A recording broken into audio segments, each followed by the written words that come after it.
Spidey's dealing with sand in his shoes. Here's your look at the new Hasbro Marvel Legends Spider-Man Marvel's Sandman.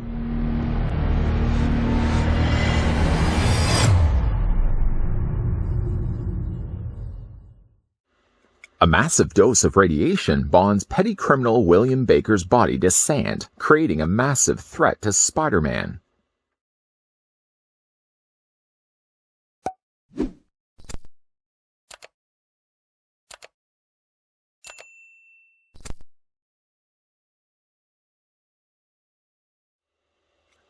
And this is the reason why I never go to the beach. Before we get a closer look, though, at Marvel's Sandman, I guess they couldn't use just the name Sandman, let's move the figure over. Sandman's one of my favorite Spider-Man villains.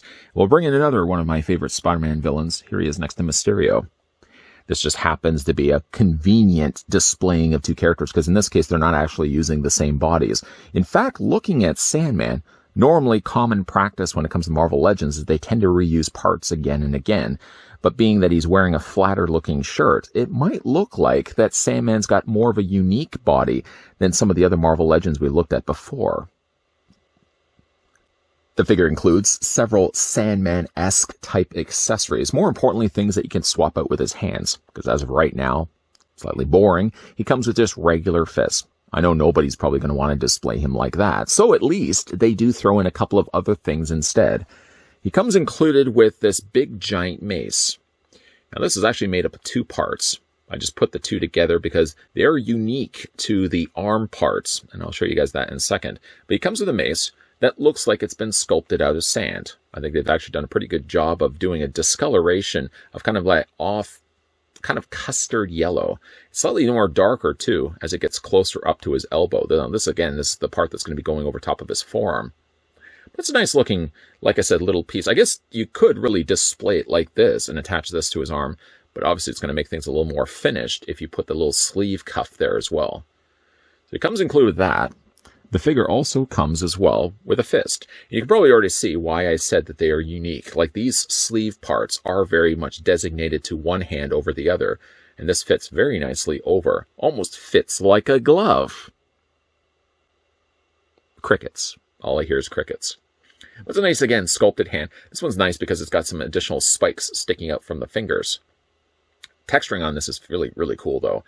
Now, to swap these hands out, let's go ahead and pick the figure up. As you can see right now, he's got just regular human hands. And I just have to also point out the fact as well with the hands, the coloring on the sleeve, sadly, isn't the same color as his hands. And these are probably just molded plastic, whereas up here, they actually tried to match the color with paint. And you can see they weren't the most successful. But to change out the hands, we're going to go ahead and just yank this off. They're also very unique to the certain side of his body. So when it comes to like this hand, obviously thumbsies go in, so it's going to go on this side. So we're going to take the mace, and this just fits over top of his existing forearm like that. And then from there, there's enough length of post here that it just fits into the hole and snaps into his forearm like that. It's pretty good. I mean, there's a little bit of a gap, to be fair, where you can kind of see like that's clearly just something that you're going to be putting over top of the existing figure's forearm, but at least it gives you the job of looking like he's molded something out of his sand body. And again, you can do the exact same thing on this side as well. Just wiggle the hand and remove the peg from the opening there, and then we'll go ahead and just take this, slide this over top of his forearm. I did notice, though, like taking these cuff sleeve parts, they are very tight when you try to fit them over top of his forearms. And then again, go ahead and take the fist. Did I actually do this the right way?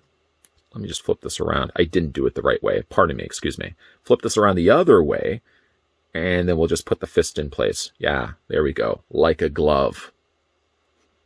Cricket's the first time, and I decide still to use that joke a second time.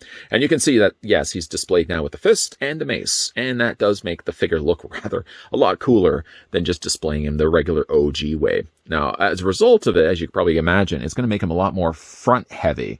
One good thing is the figure does have peg holes in the undersides of his feet, so I would definitely say utilize, even though they don't come included with stands, probably be a good idea to use a display stand just so the figure isn't going to topple forward on you. We'll keep these in place for the time being because admittedly they're a lot cooler than just the regular human hands. The figure also comes with a swappable head sculpt. I guess I shouldn't speed things along so quickly. Instead of looking at the alternate head sculpt first, let's look at the stock head sculpt. I'm not sure I really care for it, to be honest. I don't mind this part. That's not bad. That looks like Sandman, right down to the way they've sculpted the hair. That's very much Sandman-style hair. There's something off-putting about his mouth. Not sure really what it is that's bothering me about it, but again, if I put my finger in front of it, I always do this sometimes with figures. If something seems off on a face, I'll do this, and then I'll do this. And then I may rinse and repeat. The top half, again, doesn't bother me so much. I think that's pretty good. I like the wrinkles they've sculpted in both the top of his forehead, the areas around his eyebrows, and the areas around his eyes as well. But there's something not quite right reading it for me when it comes to his mouth. The mouth is decently sculpted.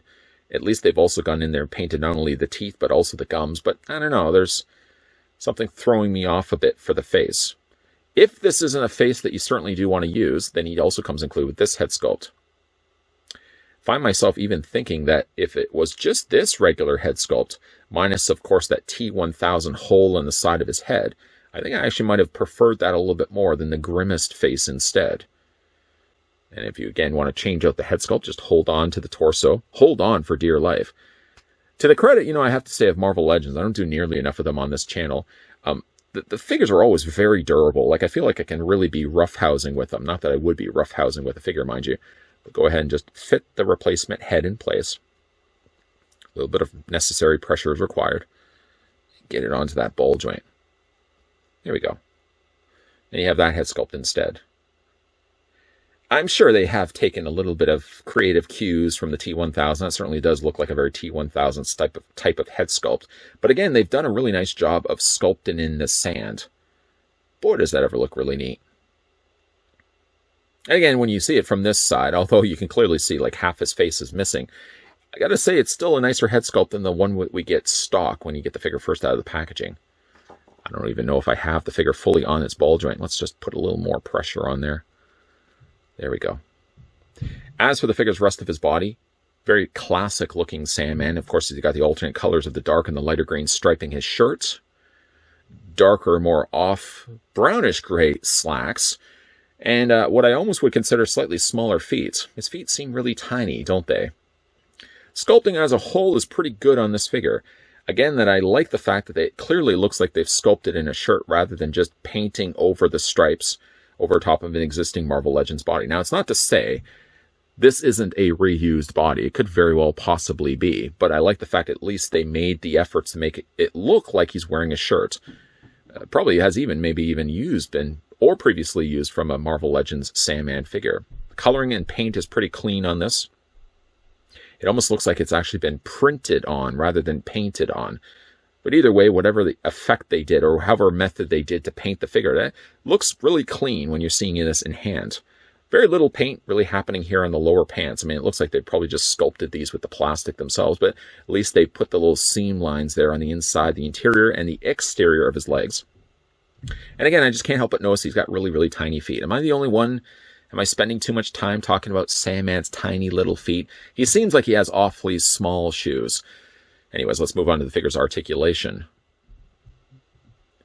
Maybe we'll just stick with this head sculpt while we look at the figure's articulation. So, for Sandman, whether you use this head or use the alternate head sculpt, the head rotates all the way around. Kind of looks like a coffee mug, doesn't it? Like I should be able to fill it up with a hot beverage. He does also have a hinge joint that allows the head to hinge down. That looks a little awkward. Let's twist this head around here. You can have it looking down quite a lot, actually. You can also have it looking up, also quite a lot as well. The head sculpt bears slight resemblance to Robin Williams. I don't know. Maybe it's just me. The head can also slightly tilt back and forth as well.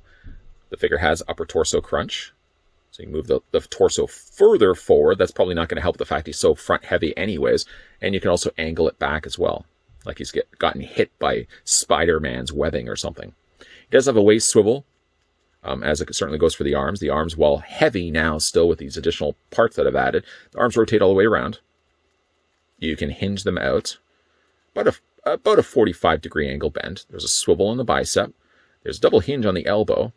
And then when it comes down to the legs split out, almost a full splits on Sandman. You can bring the legs forward, bring them back.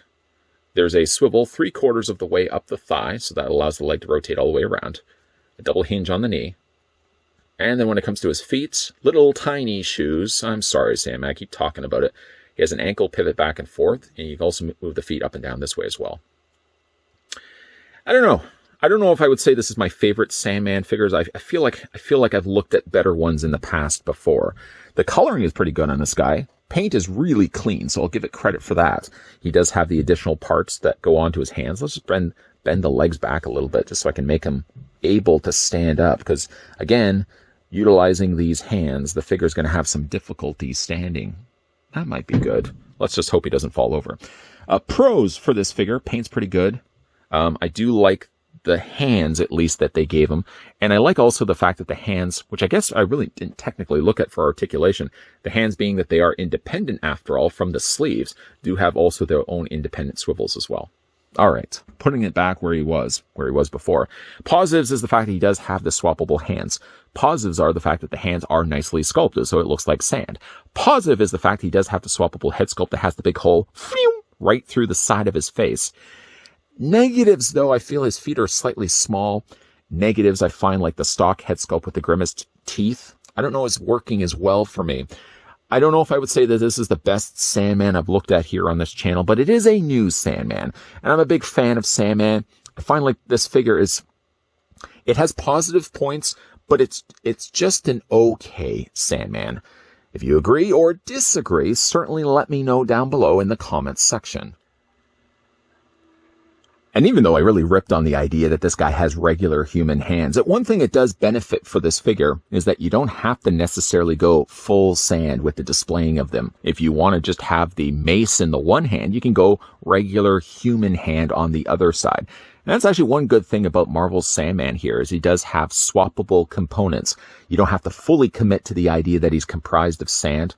You can have him displayed with none of the sand if you really want to, although I don't know, it seems a little strange. If you're not going to have Sandman with something sand-related on his body, why would you be displaying the figure as Sandman anyways? Or why would you even be picking him up as Sandman? Far be it for me to criticize how you display your figures. I think at the end of the day, even though I'm not as crazy about the head sculpt, I'm going to display him with the regular William Baker head sculpt. I like the hole going through his head, but I almost feel like, are we going too far sand on that? Maybe we need to pull that back just a little bit. I'll display him with his hands, yes. Maybe not with the sand head. I'm going to revert it back to the original one, although I don't think I'm as crazy about the expression that they gave on his face. Like I said, it's a good-looking Sandman, and at least he does have swappable parts. So points awarded to Hasbro for that. What do you guys think of the figure? Let me know down below in the comments section whether you picked it up for yourself or just based on this review. What do you guys think of the new Marvel's Spider-Man, Marvel's Sandman? I just added a whole bunch of Marvels. I guess I could have said Marvel Legends, Marvel Spider-Man, Marvel's Sandman. That's too much Marvel. That's too much Sandman. Anyways, if you guys are new to this channel, you're enjoying the content you're seeing, hit that subscribe button down below. Turn the bell notification on and keep your peepers peeled, because there will be more Marvel-related videos coming your way in the not-so-distant future. As always, guys, thanks for watching. See you guys next time.